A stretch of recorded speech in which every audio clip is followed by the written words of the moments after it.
Ancient times में आप सबका स्वागत है। मैं खुशबू रानी आप सबके साथ। दोस्तों, हमारे देश में नेशनल पार्टीज दो ही है, एक बीजेपी और दूसरी कांग्रेस। पर आज हम जो जनता की रुझान है वो सबसे ज़्यादा जेडीएस की तरफ देख रहे हैं, क्योंकि जहां बीजेपी ने काम किया है, जहां कांग्रेस ने काम किया, तो वहां पर जेडीएस ने भी काम किया है। मैं आपको मिलाती हूं एक ऐसे शख्स से जो साफ साफ ये कहते हैं कि मैं जब तक पॉलिटिक्स में नहीं आता या जब तक पॉलिटिक्स का कोई ओहदा मुझे मिल नहीं जाता, मैं उससे पहले कोई वादा नहीं करूंगा और मेरा जो भी काम होगा वो सिर्फ जनता के लिए और पब्लिक के लिए होगा। जी हाँ, मैं बात कर रही हूँ on and only JDS Zafarullah Khan की। तो आइए आज हम इनसे बात करते हैं और बातचीत करने के दौरान हम उनसे ये जानेंगे कि आखिर क्या बात है कि लोग आजकल ज़्यादातर बीजेपी नहीं, कांग्रेस नहीं, जेडीएस की तरफ बढ़ी जा रही है। और हर नेशनल पार्टी है, जैसे अभी बीजेपी को देखिए या फिर कांग्रेस को देखिए, लेकिन अभी ज़्यादातर जो पब्लिक के रुझान है, जो जनता के रुझान है, वो जेडीएस की तरफ जा रही है। तो सर, कहीं ना कहीं क्या आपको ऐसा लगता है कि जब पब्लिक ने, जनता ने मौका कांग्रेस को दिया था, तो वो भी जो जनता की मांग है पूरी नहीं कर पाए थे, और जो अभी बीजेपी पार्टी चल रही है सेंट्रल से, कहीं ना कहीं वो भी बेशक जनता की जो मांग है वो पूरी नहीं कर पा रही है। तो इस तरीके से जो लोग हैं, जनता है, वो जेडीएस से सबसे ज्यादा मतलब अभी उम्मीद कर रहे हैं। सर, इस बारे में आपके क्या कहना है? सबसे पहले आपके नाज़रीन को अस्सलाम वालेकुम रहमतुल्लाहि व बरकातहू। आपका जहाँ तक सवाल है इस देश के दो बड़ी पार्टियों के ताल्लुक से जो आपने सवाल किए, उसकी आज जिंदी मिसाल है वेस्ट बंगाल।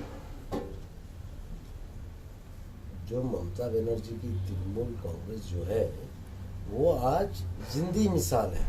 उस वेस्ट बंगाल से पूरे देश को सबक लेना चाहिए। बीजेपी जो ज्यादतियां कर रही है वो अपनी जगह वो है, ठीक है, लेकिन जहां पे कांग्रेस को अपना अपोजिशन का रोल करना चाहिए था, जो वो नहीं कर रहे हैं, इसलिए लोग नाउम्मीद होने के बाद, पहली तो उम्मीद तो बीजेपी से है ही नहीं, और कांग्रेस का परफॉर्मेंस नहीं होने की वजह से जो नाउम्मीद हुए हैं, तो उनके पास थर्ड ऑप्शन क्या बचा?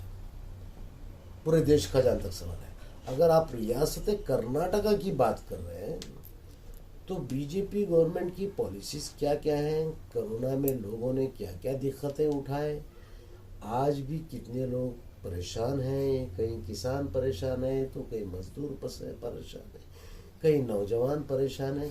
इनके तो बस सिर्फ डायलॉग चल रहा है। एक तो डायलॉग और दूसरा इनकी स्ट्रेटजी ऐसी है, ये लोग सिर्फ एक नेगेटिव ऑप्शन बता के सारे इनके ऐप को धो देना चाहते हैं।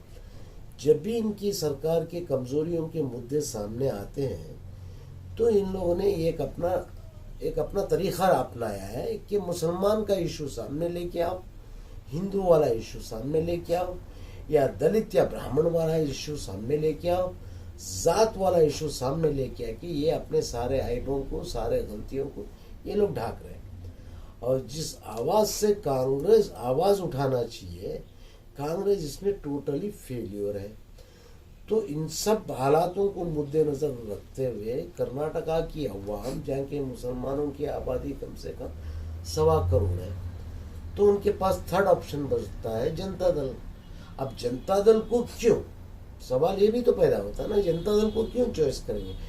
देवेगौड़ा जी उसकी खुद जिंदी मिसाल है, जो मुसलमानों से प्यार भी करते हैं, और ऐसे मुखालिफ पार्टियों का और ऐसे फिरका परस्त जमातों को अगर कोई डट के मुकाबला कर सकता है तो वो है श्रीमान कुमार स्वामी जी और श्रीमान देवेगौड़ा जी।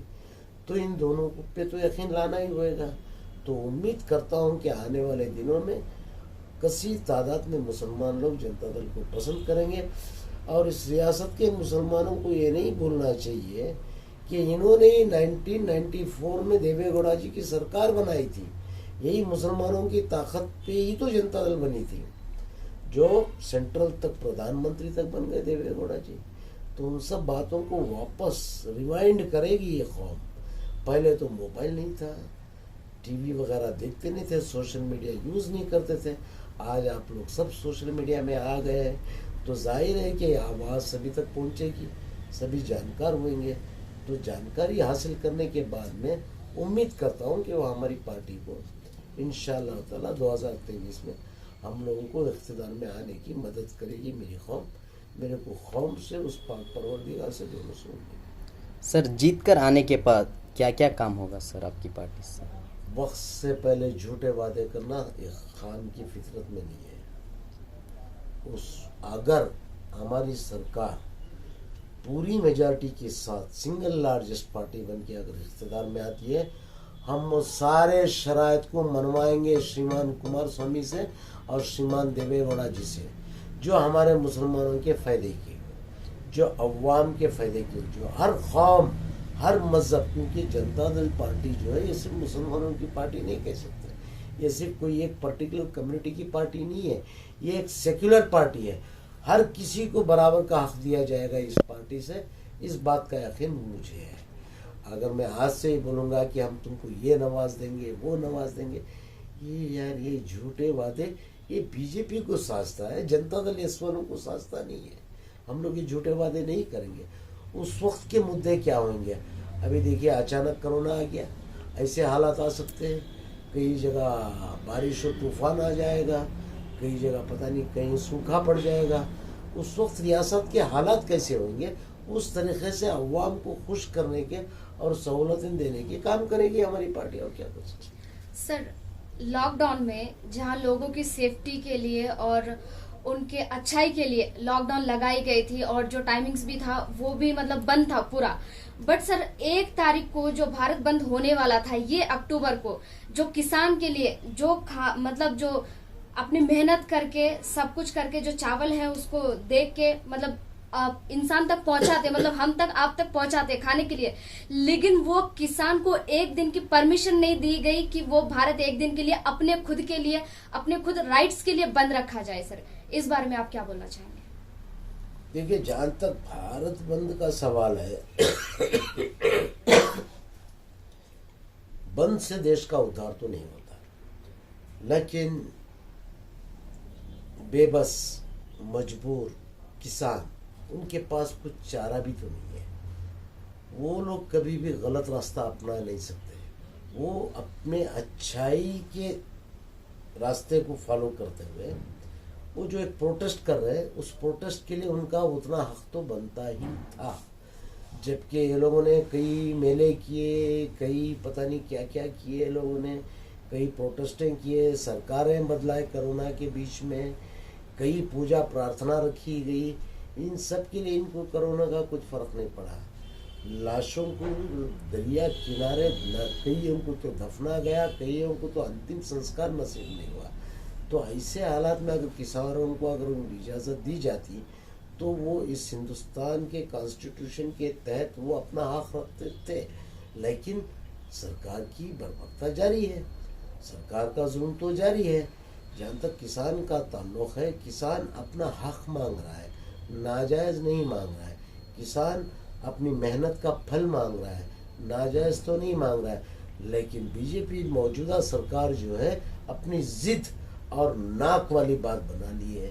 अपनी ज़िद की खातिर वो लोग हमारे हिंदुस्तान के जो हमको फंडामेंटल राइट्स हैं, उस राइट्स से किसानों को महरूम किया जा रहा है। ना ही किसानों को, नौजवानों को, मज़दूरों को, कभी इन पे जुल्म, कभी उन पे जुल्म। और रही बात मुसलमान की, मुसलमान तो इनके लिए आम बन चुका है, कभी बीफ के नाम पे, तो कभी दाढ़ी के नाम पे, कभी किसी के नाम पे, कभी किसी के लिबास के नाम पे, ये लिंचिंग तो जारी है।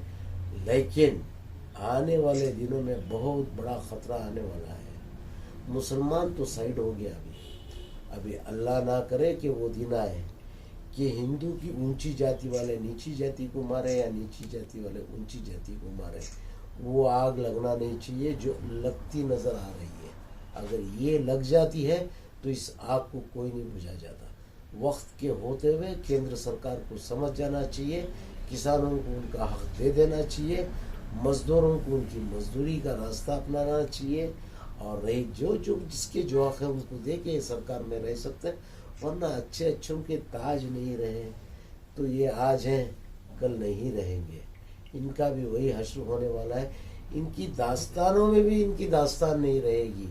ये जो हिस्ट्री मिटाने का काम कर रहे हैं, आने वाली हिस्ट्री में इनके सारों के नाम काली स्याही से लिखे जाएंगे।